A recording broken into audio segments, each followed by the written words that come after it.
Okay, so I have a little surprise for you. ഇനി ഞാൻ ചോദ്യങ്ങളൊന്നും ചോദിക്കില്ല. ഫസ്റ്റ് 2 questions അങ്ങോട്ടും ഇങ്ങോട്ടും ചോദിക്കാം. നിങ്ങൾ ആദ്യമായിട്ട് okay I throw the first question. Okay, നിങ്ങൾ ആദ്യമായിട്ട് മീറ്റ് ചെയ്ത എക്സ്പീരിയൻസ് എങ്ങനെയായിരുന്നു നിങ്ങൾ രണ്ടുപേരും കൂടെ? ഞാൻ മീറ്റ് ചെയ്ത് ഞാൻ പറഞ്ഞുതരാം. ഞാൻ മീറ്റ് ചെയ്തത് ഞാൻ അന്വേഷിപ്പിൻ കണ്ടെത്തി എന്ന് പറഞ്ഞ സിനിമ അഭിനയിച്ചിട്ടുണ്ട്. അപ്പം അതില് അനഘയുണ്ടോ എനിക്കറിയില്ല. അനഘ ഞാൻ ഇൻസ്റ്റഗ്രാമിൽ മറ്റേ ഷോർട്ട് ഫിലിം ഒക്കെ കണ്ട് പരിചയമുണ്ട്. അപ്പം ആ സമയത്ത് ഭയങ്കര പോപ്പുലർ മറ്റേ ന്യൂ നോർമൽ ഹിറ്റ് ആയിട്ടിരിക്കുന്ന ഒരു സമയം. അപ്പൊ ഇപ്പം അനഘ ഒരു കാരവാന്റെ അകത്ത് ഇരിക്കുവാണ്. അപ്പൊ ഞാൻ അതിന്റെ പുറത്ത് എന്തോ ആലോചിച്ച് നിന്ന് ഇങ്ങനെ എന്തോ വേറൊരു കോളിൽ ഇങ്ങനെ നിന്ന്, അപ്പൊ കോള് കുറച്ചു നേരം കഴിഞ്ഞപ്പോഴത്തേക്കും ഡയറക്ടർ ഇങ്ങനെ കയറി അകത്തോട്ട് പോയി കാരവാന്റെ അകത്ത്. എന്നിങ്ങനെ ഒരാളൊരു ഡൗട്ട് ചോദിക്കുന്നു, ഇങ്ങനെ ചേട്ടാ ഈ പഴയ കാലത്തൊക്കെ പുസ്തകം എന്നാണോ പുസ്തകം എന്നാണോ പറയുന്നത് എന്നൊക്കെ. അപ്പൊ ഞാനിങ്ങനെ ഫോൺ ഒരു മിനിറ്റ് അതുകൊണ്ട് ഞാനിങ്ങനെ ആലോചിക്കും ഇതാരാ എന്നൊക്കെ പറഞ്ഞിട്ട്. എന്നിട്ട് കുറച്ചു നേരം കഴിഞ്ഞാൽ ഡയറക്ടർ പുറത്തേക്ക് ഇങ്ങനെ ഇറങ്ങി വന്നിട്ട് എന്നെ നോക്കിയിട്ട് ഇങ്ങനെ കാണിച്ചിട്ട് പോയി. അപ്പൊ ഞാൻ അതാര് കുറച്ചു നേരം കഴിയുമ്പോ ഒരു പുസ്തകമായിട്ട് അനഘ ഇറങ്ങി വരുന്നത്. അപ്പം എന്തോ പുസ്തകമായിട്ട് ഇറങ്ങി വരുന്നത്. അപ്പം അത് കൊണ്ടുവന്നിട്ട് എന്തോ ഒരു ഡയലോഗിന്റെ ഒരു ഡൗട്ട് ചോദിച്ചു. അപ്പൊ എനിക്ക് മനസ്സിലാവും ഡെഡിക്കേറ്റഡ് ആക്ടർ. അങ്ങനെയാണ് ഞാൻ ആദ്യമായിട്ട് കണ്ട് പരിചയപ്പെടുന്നത്. എന്തായിരുന്നു എക്സ്പ്രഷൻ ഫേസിൽ ഇറങ്ങി വന്നപ്പോ ശ്രദ്ധിച്ചായിരുന്നു അരുൺ? അതൊരു അങ്ങനത്തെ ഒരു ഫേസ് ഉണ്ട്, മൊത്തത്തിലെ എനർജിയും അങ്ങനെയാണ് ആൾക്ക്. എനിക്ക് കണ്ടപ്പോ തന്നെ ആക്ച്വലി കമ്പനിക്ക് ഒരാളുണ്ടെന്നുള്ള ഫാക്ടർ ആയിരുന്നു എന്റെ ആദ്യത്തെ റിയാക്ഷൻ. അവിടെ അങ്ങനെ ഈ സമപ്രായക്കാരോ അല്ലെങ്കിൽ അങ്ങനെ കമ്പനി അടിക്കാൻ പറ്റിയ ഒരാളോ ഇല്ല. മീറ്റ് ചെയ്തപ്പോ തന്നെ ഐ തിങ്ക് വി ക്ലിക്ക്ഡ്. മുമ്പ് പരിചയമുള്ള ഒരു സ്കൂളിൽ പഠിച്ച ഫ്രണ്ട് എന്നുള്ളൊരു വൈബ് ഉണ്ടായിരുന്നു. നിങ്ങൾ did you stay in touch? അത് കഴിഞ്ഞിട്ട് നിങ്ങൾ അങ്ങോട്ടും ഇങ്ങോട്ടും ടച്ച് ഉണ്ടായിരുന്നു? ഇല്ല, അവിടെ എവിടെയൊക്കെ വെച്ച് എവിടെയെങ്കിലും വെച്ച് കാണുമ്പോൾ സംസാരിക്കുമായിരുന്നു. അങ്ങനെ ഒരു വൈബ് ഉണ്ടായിരുന്നില്ല. Anyway, coming to you both, ഞാൻ തന്നെ ചോദ്യങ്ങൾ ചോദിക്കുകയാണല്ലോ. Okay, ask one question to Arun. എനിക്ക് ഞാനിപ്പോ മുമ്പ് പറഞ്ഞു എനിക്കതിന്റെ പ്രൊനൗൺസിങ് കറക്റ്റ് ആയത്. I loved your performance. അതിനെടുത്ത് വീഴുന്ന സീനൊക്കെ അതിനോട് ഞാനും കൂടി ഒന്ന് ജോയിൻ ചെയ്യട്ടെ. ഞാൻ ആ DSRയിൽ എനിക്കൊന്ന് ആദ്യത്തെ ആ സീൻ ഉണ്ടല്ലോ, കിണറിന്ന് ബോഡി എടുത്ത് വരുമ്പോ അപ്പൊ ഞാൻ അരുണിന്റെ അരുണിന്റെ ആ ഒരു റിയാക്ഷനും അതിനുശേഷം ആ ടെറസിലെ സീൻ അതും കൂടി കണ്ടു കഴിഞ്ഞപ്പോ എന്റെ കിളി പോയി. പിന്നെ ഞാൻ ഈ സത്യം അരുൺ അറിയാതെ ഞാൻ അത് സിനിമയിൽ നിന്ന് തിരിച്ചു വന്നിട്ട് ഞാൻ ആകെ കൂടെ ഞാൻ അരുണിന്റെ പേരിട്ട് ഞാൻ ഇത് watch out for this guy എന്ന് പറഞ്ഞിട്ട് ഞാനൊരു സ്റ്റോറി ഇട്ടു. കാരണം എനിക്ക് ശരിക്കും ആ ഒരു ഇന്ററാക്ഷൻ ഉണ്ടല്ലോ, ആ ടെറസിൽ നിന്ന് വീഴുന്നതിന് മുമ്പുള്ള ഇന്ററാക്ഷൻ കണ്ടിട്ട് I thought, wow, this is unbelievable. And before that, of course, ഞാൻ സിനിമകളിൽ കണ്ടിട്ടുണ്ട്, പക്ഷെ this is the one that like nailed it for me.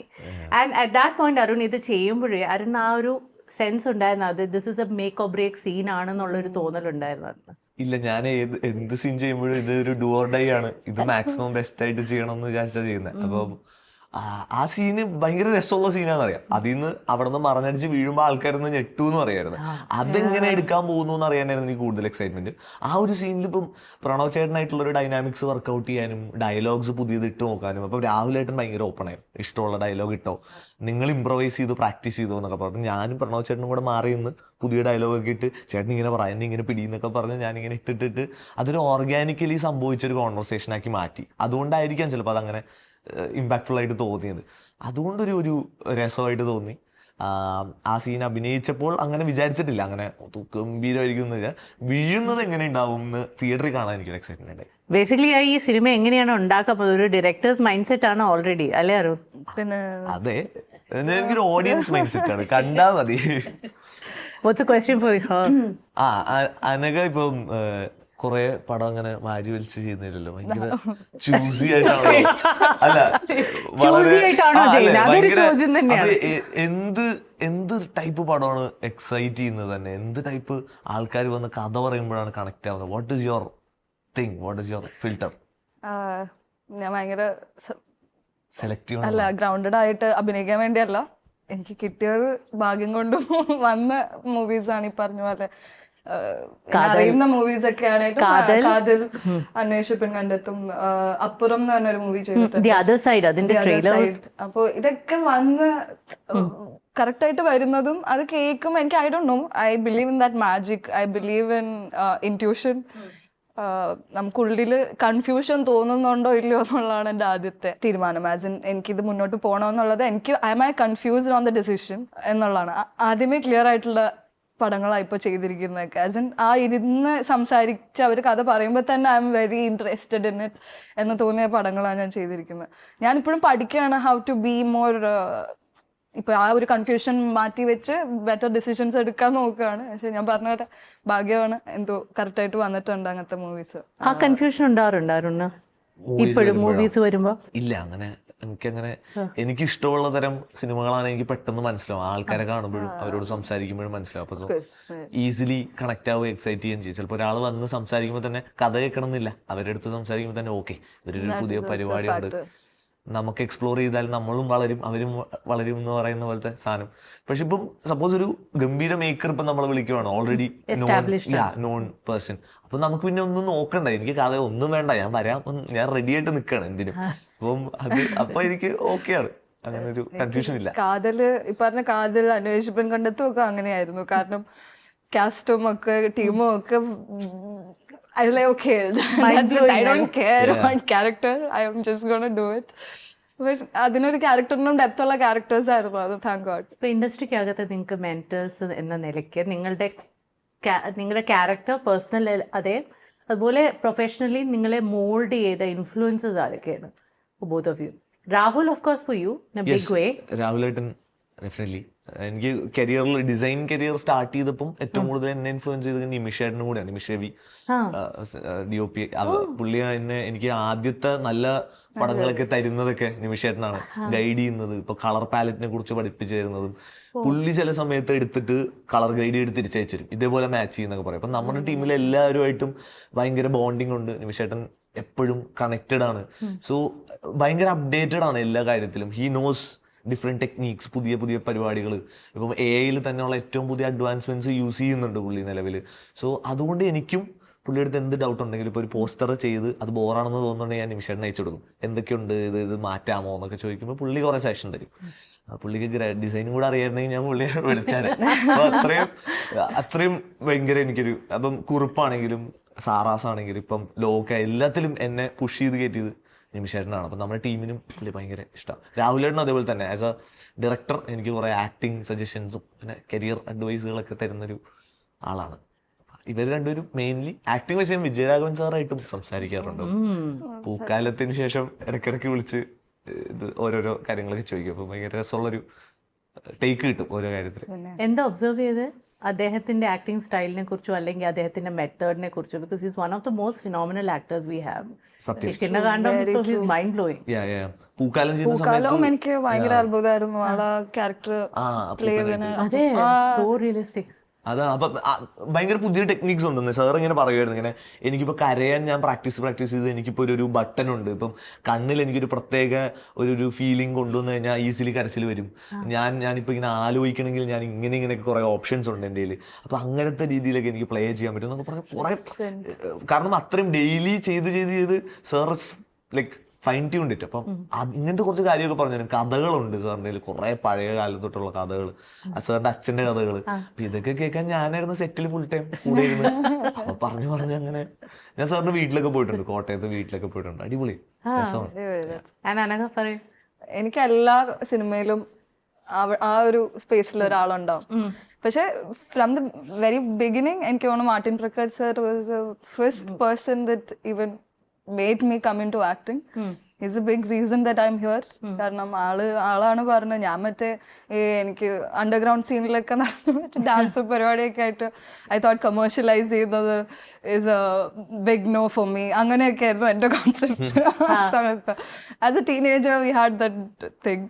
അഭിനയിക്കാനുള്ളൊരു ഇതുണ്ടെന്ന് പറയുമ്പോഴും ഞാൻ എന്ന് പറഞ്ഞിട്ടായിരുന്നു ഇരുന്നിരുന്നത്. അപ്പൊ അമ്മയും അച്ഛനെയും അവിടെ വന്നിട്ടുണ്ട് ആ സെറ്റിൽ അഡ്വർടൈസ്മെന്റ് ചെയ്യുന്ന സമയത്ത്. അപ്പൊ മാർട്ടിൻ സാർ അങ്ങനെ അവരോടും പറയാണ് അവളെ ചെയ്യിപ്പിക്കണം, ഷീ ഷുഡ് ഡു മോർ എന്ന് പറഞ്ഞു. മാർട്ടിൻ സാർ തന്നെ ഓരോ അഡ്വർടൈസ്മെന്റ്സിൽ ആളുടെ ഒപ്പം തന്നെ എനിക്ക് വർക്ക് ചെയ്യാനും പറ്റി.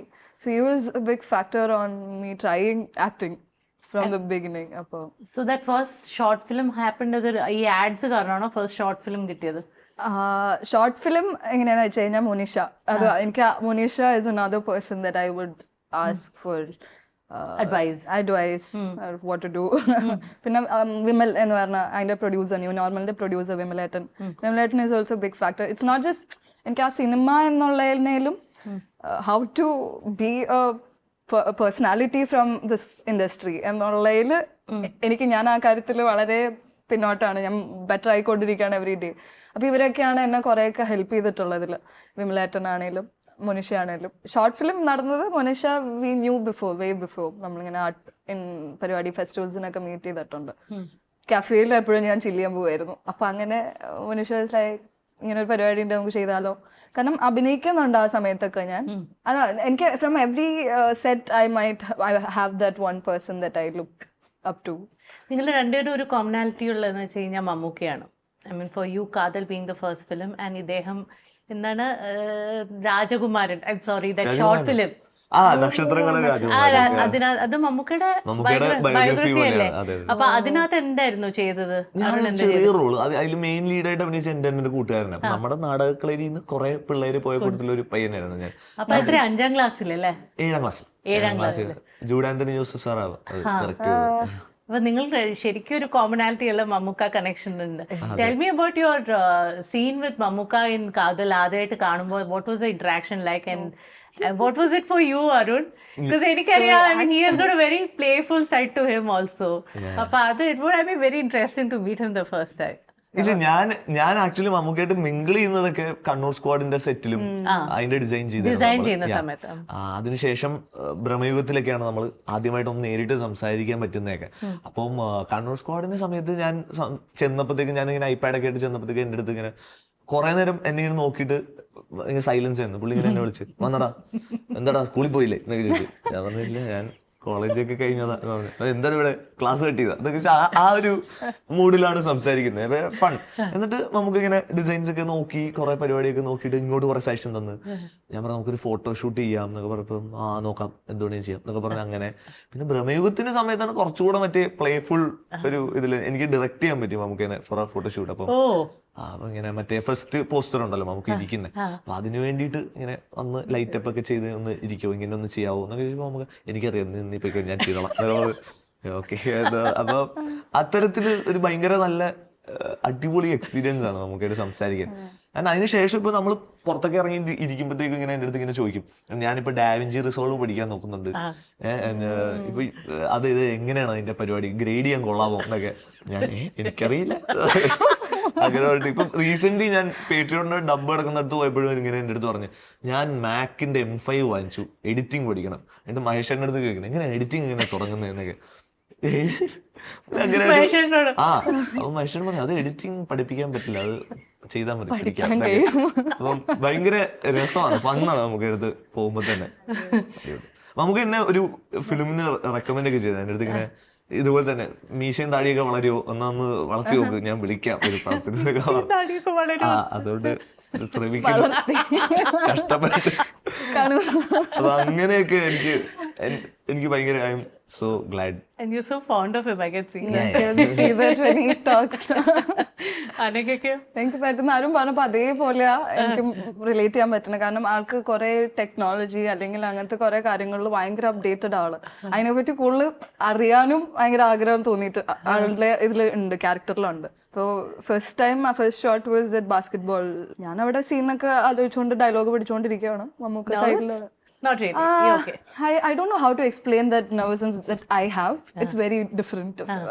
It's not like you മറ്റേ ടെൻഷൻ അല്ല, കാമായിട്ടായിരിക്കും ഇരിക്കുന്നത് കാണാനൊക്കെ. എന്നാ ഞാൻ ഉള്ളില് ആദ്യം പിടിക്കുന്നുണ്ടാവും. നമുക്ക് ആദ്യം പിടിക്കുന്നതിന്റെ വലിയ എക്സാമ്പിൾ എന്ന് പറഞ്ഞാൽ നമുക്ക് വന്നിട്ട് ഞാൻ എഴുന്നേറ്റിട്ട് ഞാനിങ്ങനെ ഇരിക്കുക, നമുക്കിങ്ങനെ നോക്കി ഇങ്ങനെ ആക്ച്വലി കിളി പോയിരിക്കുമായിരുന്നു. ഞാൻ ഇങ്ങനെ കുറെ നേരം ഇങ്ങനെ നോക്കി, നമുക്കപ്പോൾ ഇരുന്നു. He started a conversation.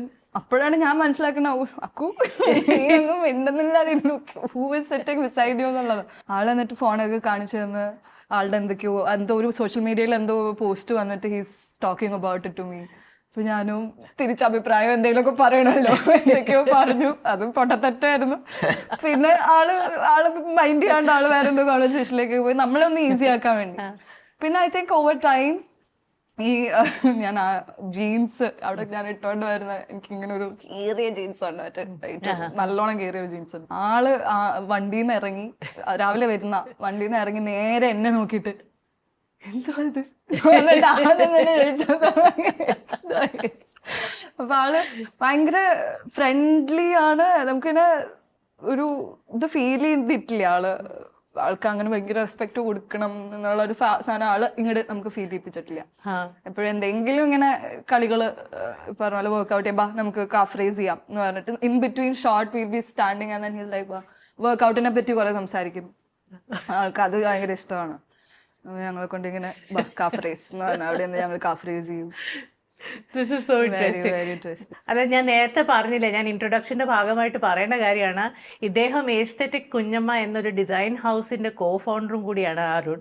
അതുപോലെ അതുകൊണ്ടാണ് ഈ ഇടയ്ക്കിടയ്ക്ക് ഡിസൈൻ പോസ്റ്റർ എന്നൊക്കെ പറയുന്നത്. ഞാൻ എൻ്റെ കയ്യിൽ ഒരു 10 സിനിമകളുടെ പേരുണ്ട്. Almost all of them are big ones. ഇനി ഏതൊക്കെയോ യശ്രാജ് ഫിലിംസിന്റെ ഏതൊക്കെയോ പോസ്റ്ററൊക്കെ ഡിസൈൻ ചെയ്യുന്നുണ്ട്, ബോംബെയിലൊക്കെ ഇടയ്ക്കിടയ്ക്ക് പോകുന്നുണ്ട് എന്നൊക്കെ കേട്ടു. അപ്പൊ അതിനെ കുറിച്ചൊന്ന് ഡീറ്റെയിൽസ് ഒന്ന് തരണം സർ. എന്താണ് യശ്രാജ് ഫിലിമിന്റെ പോസ്റ്റർ ചെയ്യുന്നത്? Where are you going? What are you doing? അത് യശ്രാജ് ഫിലിംസിന്റെ ആൽഫ എന്ന് പറഞ്ഞിട്ടൊരു സിനിമയാണ്. ആലിയ ഭട്ട്, ബോബി ഡിയോൾ സർ, പിന്നെ അനിൽ കപൂർ സാർ ഒക്കെ ഉള്ളൊരു പടം. നമ്മൾ അതിന്റെ ഫോട്ടോഷൂട്ട് ഒക്കെ ചെയ്ത് ഭയങ്കര കണ്ടോ? പിന്നെ അവരെ കാണാൻ ഫോട്ടോഷൂട്ട് ഒരു രസമുണ്ട്. വെൽ ഓർഗനൈസ്ഡ് ആയിട്ടുള്ളൊരു മാരകമായ സെറ്റ്. അപ്പം ഒരു ഗംഭീര സ്റ്റുഡിയോ, അവർക്ക് ഇൻഹൗസ് തന്നെ സ്റ്റുഡിയോസ് ഉണ്ട്, VFX ഒക്കെ ഉണ്ട്. സോ അതുകൊണ്ടിട്ട് അവിടെ വലിയൊരു സ്റ്റുഡിയോ ഇട്ടിട്ട് നമ്മൾ ആദ്യം പടം കാണിച്ചു. പടം കണ്ടപ്പോഴത്തേക്കും ഞാനും എൻ്റെ ദീപക്കും കൂടി ഇരുന്നാ കണ്ട. അപ്പൊ ഞാനിങ്ങനെ ഓരോരോ സീനൊക്കെ കാണിക്കുമ്പോഴത്തേക്കും ഞാനിങ്ങനെ മലയാളത്തിലൊക്കെ ഓരോന്നൊക്കെ പറയും, ഓ അടിപൊളി എന്നൊക്കെ പറഞ്ഞ് കൈയടി. കുറച്ചു നേരം കഴിയുമ്പോഴത്തേക്ക് എന്റെ അടുത്തിരുന്നവരൊക്കെ മലയാളികളായിരുന്നു. അപ്പോഴാണ് എനിക്ക് മനസ്സിലായത് അതിന്റെ CG ചെയ്യുന്നതൊക്കെ കുറെ മലയാളി ടീംസ് ഉണ്ട് അവർക്ക് ഇൻഹൗസ്. അവർക്ക് നേരത്തെ നമ്മൾ അറിയാം, ലോകയുടെ പോസ്റ്റേഴ്സ് ഒക്കെ അവർ ശ്രദ്ധിച്ചിട്ടുണ്ടെന്ന് പറഞ്ഞു, DS ഒക്കെ ശ്രദ്ധിച്ചു. അപ്പൊ അങ്ങനെ ആ സെറ്റ് ഒരു ഗംഭീര വലിയ സെറ്റ്. അതിന്റെ അകത്ത് തന്നെ അവർക്ക് 100 വർഷത്തോളം ഉള്ള ഒരുപാട് സെറ്റ് പീസുകളുണ്ട്, അവർക്ക് ആർട്ടുണ്ട്. ഇപ്പൊ ഞാനിപ്പോ പറഞ്ഞ് എനിക്ക് പെട്ടെന്ന് ഒരു കൊട്ടാരം സെറ്റ് ചെയ്യണം എന്ന് പറഞ്ഞാൽ അവർക്ക് അവിടെ ഉണ്ട്, ഗരാജിൽ നിന്ന് എടുത്ത് കൊണ്ടുവന്ന് വെച്ചാൽ മതി. ഇപ്പൊ ഞാൻ പറഞ്ഞ് നമുക്ക് തറയിൽ ഇത്തിരി മണ്ണ് ഇടണം എന്ന് പറഞ്ഞപ്പോ 10 ടൈപ്പ് മണ്ണ് കൊണ്ടുവന്ന് കാണിച്ചു തന്നെ, ഏത് വേണം, ബീച്ചിലെ മണ്ണ്, ചുമന്ന മണ്ണ് എന്ന് പറഞ്ഞിട്ട്. അപ്പം അത്രയും സ്കെയിലുള്ള ഒരു സെറ്റ് അവിടെ വെൽ ഓർഗനൈസ്ഡ് ആയിട്ട് ഭയങ്കര കറക്റ്റ് കോൾ ടൈമിങ്ങിലൊക്കെ വരുന്ന ഒരുപാട് പ്ലാനിങ് നടക്കുന്ന പോലത്തെ ഒരു ഷൂട്ടായിരുന്നു. നമ്മൾ തന്നെ പല നൈറ്റുകൾ പ്രപ്പ് ചെയ്താണ് അത് ചെയ്തത്. ഭയങ്കര മറ്റേ ഒരു കോർപ്പറേറ്റ് ഇതാണ്, പക്ഷെ സ്മൂത്ത് ആയിരുന്നു. Bigger in canvas. Alia ma'am വന്നപ്പോഴൊക്കെ കമ്മ്യൂണിക്കേറ്റ് ചെയ്യാൻ ഭയങ്കര എളുപ്പമാണ്. അവര് നമ്മുടെ അടുത്ത് ചോദിക്കും എന്താ ചെയ്യേണ്ടത്. അപ്പം അനിൽ കപൂർ സാർക്ക് ഭയങ്കര കോപ്പറേറ്റീവാണ്, എത്ര വേണമെങ്കിലും പോസ്റ്റ് ഇട്ടുകൊണ്ടിരിക്കും. അപ്പൊ എൻ്റെ അടുത്ത് അവിടുത്തെ ഒരാൾ, മാർക്കറ്റിംഗിലെ ആൾ പറഞ്ഞതെന്ന് വെച്ചാൽ, നീ കൂടുതൽ തലയാട്ടണ്ട, പുള്ളി ചോദിച്ചുകൊണ്ടിരിക്കും, പുള്ളി പെട്ടെന്ന് ചെയ്തിട്ട് പൊക്കോട്ടെ, അല്ലെങ്കിൽ നീ ചെയ്തോ എന്ന് പറഞ്ഞുകൊണ്ടിരുന്ന ചെയ്തുകൊണ്ടിരിക്കും എന്നൊക്കെ പറഞ്ഞു. അപ്പൊ അത്രയും രസമായിരുന്നു. എനിക്ക് അവരെയൊക്കെ ഞാൻ TV കണ്ടിട്ടുള്ളൂ. അപ്പൊ 3 പേരെ കണ്ടോ? സണ്ണി ഡിയോൾ, ബോബി ഡിയോൾ സർ, അനിൽ കപൂർ, പിന്നെ ഷർവരി എന്ന് പറഞ്ഞ ആക്ട്രസ് ഉണ്ട്, ആലിയ ഭട്ടും. എല്ലാവരും കണ്ടു. എല്ലാവരായിട്ടും നല്ലതായിട്ട് സംസാരിച്ചിട്ട് ഷൂട്ട് ചെയ്ത് ഫുൾ ഡേ രസം. കേരളത്തിന് പുറത്ത് ആദ്യമായിട്ടാണ്? അല്ലല്ല, നമ്മള് തമിഴ്, തെലുഗു. ഞാൻ മറന്നുപോയി. വിഘ്നേഷ് ശിവൻ, നയൻതാര. അല്ല അത് അതുകൊണ്ടല്ല, എനിക്ക് എല്ലാരും വിക്കി സാറിന്റെ ഒരു പടത്തില് നമ്മൾ വർക്ക് ചെയ്തായിരുന്നു, LIK. ഞാനിപ്പോ സൂരി സാറിന്റെ ഒരു ഫിലിം നമ്മുടെ ടീം ഡിസൈൻ ചെയ്യുന്നുണ്ട്. തെലുങ്കിൽ നാനി സാറിന്റെ ഹിത്രി ചെയ്തിട്ടുണ്ട്. ഇപ്പം നാഗചൈതന്യ സാറിന്റെ ഒരു പടം ചെയ്യുന്നുണ്ട്. ഒന്ന് റിവൈൻഡ് ചെയ്തേ, നമുക്ക് നയൻതാരയിലേക്ക് പോവാം. നയൻതാര മാഡത്തിനെ കണ്ടിട്ട് എന്തായിരുന്നു സംസാരിച്ചോ? നയൻതാര മാമിനെ ഞാൻ കാണുന്നത് ഇവിടെ കൊച്ചിയിൽ അവർക്കൊരു ഫ്ലാറ്റ് ഉണ്ടായിരുന്നു. അപ്പം ഒരു ഡിസ്കഷന് വേണ്ടി എന്നെ വിക്കി സാർ അവിടെ വിളിച്ചപ്പോഴത്തേക്ക് ഞാൻ നേരിട്ട് കണ്ടായിരുന്നു. അപ്പൊ അവര് കുട്ടികളൊക്കെ ആയിട്ട് അന്ന് ക്രിസ്മസിന്റെ സമയത്ത് അവര് പടക്കമൊക്കെ പൊട്ടിക്കുന്നു. അപ്പൊ ഇങ്ങനെ വിക്കി സാർ പരിചയപ്പെടുത്തി, എന്താ റൊമ്പ യങ്, മലയാളമൊക്കെ അറിയാം, ഒക്കെ പറഞ്ഞു. അപ്പം ഭയങ്കര രസമായി. സറിയൽ.